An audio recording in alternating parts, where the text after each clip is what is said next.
You're listening to the Craft Messages That Matter podcast. My name is Theo Capodistrius, and I'm going to talk to you about all things communication, public speaking, TEDx, and all the things in between. These are going to be short episodes, and hopefully you'll gain a lot out of it. Sit back and enjoy today's episode.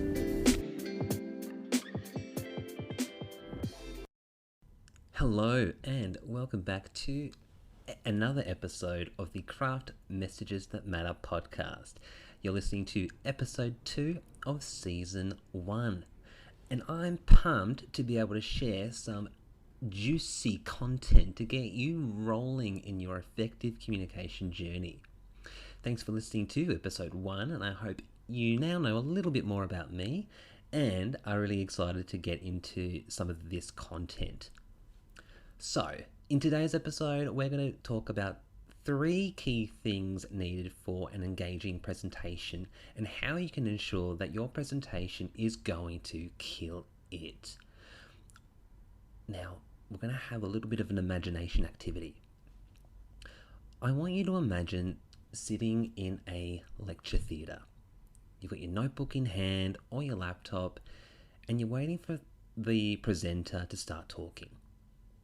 However, when they do, you just can't keep interested. You don't care. Maybe it's just really boring. The content isn't really cutting the mustard. You're not engaged. You're more interested in what's happening on Instagram. You're picking up your phone and you're playing around. We've all been there. We've all sat in a presentation that felt like we were in a prison cell. We hated it. But I don't want that for you. I want you to, figure out the best way to present so no one wants to pick up their phone unless they want to talk about how great you are. At no point should your presentation be boring regardless of the topic. I think we've got a really amazing opportunity to present any sort of topic, any sort of information in a way that is engaging, fun, and is tailored to our audience. Which leads us to point number 1. The first of our 3 points today is being aware of who our audience is.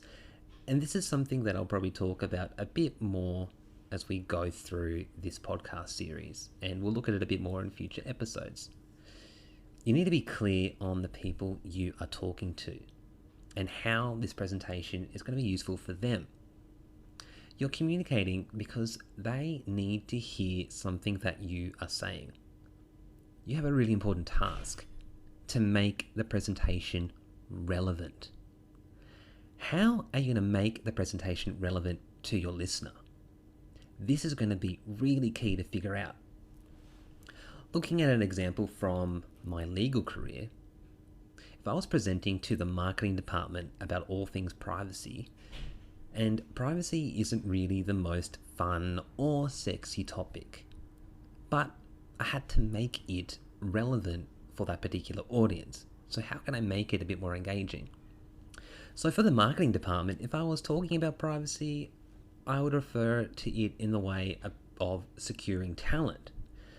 I wouldn't refer to it as, the important aspect of ensuring that we, gain the appropriate consent before doing anything, because that isn't going to be relevant or useful. But I'd speak of it in terms of talent release and how do we secure our talent and do the best thing to get the best talent. I had to make sure that I was connecting and answering the question, what's in it for me, to these people?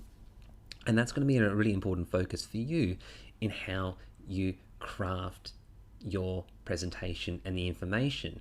It's first thinking about who you're speaking to and how you can make it relevant. But the other aspect, and point number 2 for ensuring that our content, our presentations are most relevant and most awesome, is nailing our content. Now this one, it's going to seem pretty obvious, but of course, it's really important. So based on what we discussed already, your content is going to need to answer the what's in it for me question. Your content needs to be good, and there should be a balance between the idea of education and entertainment. You want to be able to educate and inform your audience, as that is likely why you're presenting in the first place. But you can use this as an opportunity to be entertaining. Just because it's a dry topic doesn't mean it has to be boring. So what can you do to make the content engaging?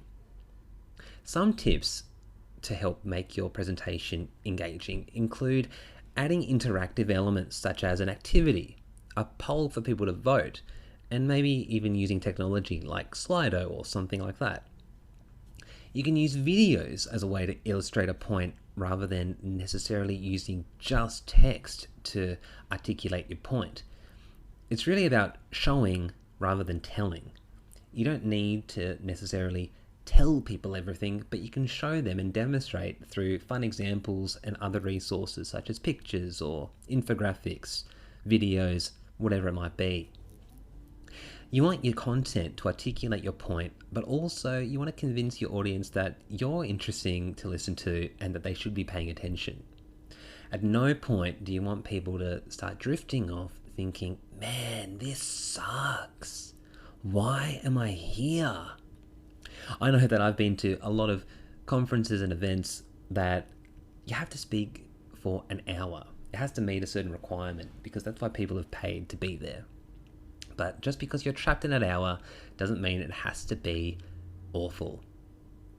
But one way to ensure that your presentation hits the mark and is good, and this leads to our final point, that is practice.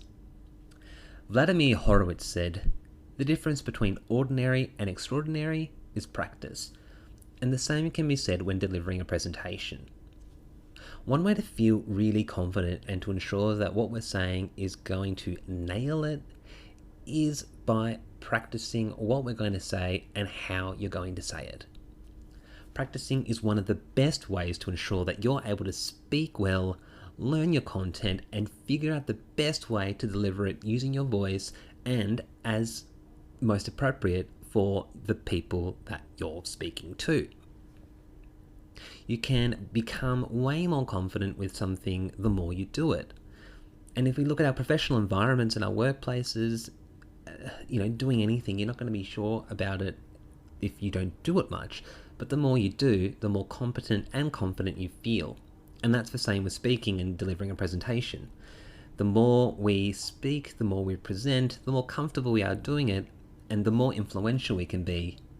So that in itself should be your motivation for wanting to progress forward and to give it a go. All right, and that's today's episode. Thank you so much for listening in and being part of it. Be sure to subscribe or follow, depending on the platform you're listening to this on. Rate and review, as that would help me greatly. Of course, if it's a nice review, I don't like the mean ones. I appreciate you listening, and I'd love you to follow on my social media channels. You can follow on the podcast's social media channel at CMTM_podcast, or find me on Instagram at TheoCap88. Feel free to go to my website, theocap.com.au, and you can find my like page on Facebook and LinkedIn as well. Thanks for listening in, and I can't wait for you to join in another episode in a fortnight.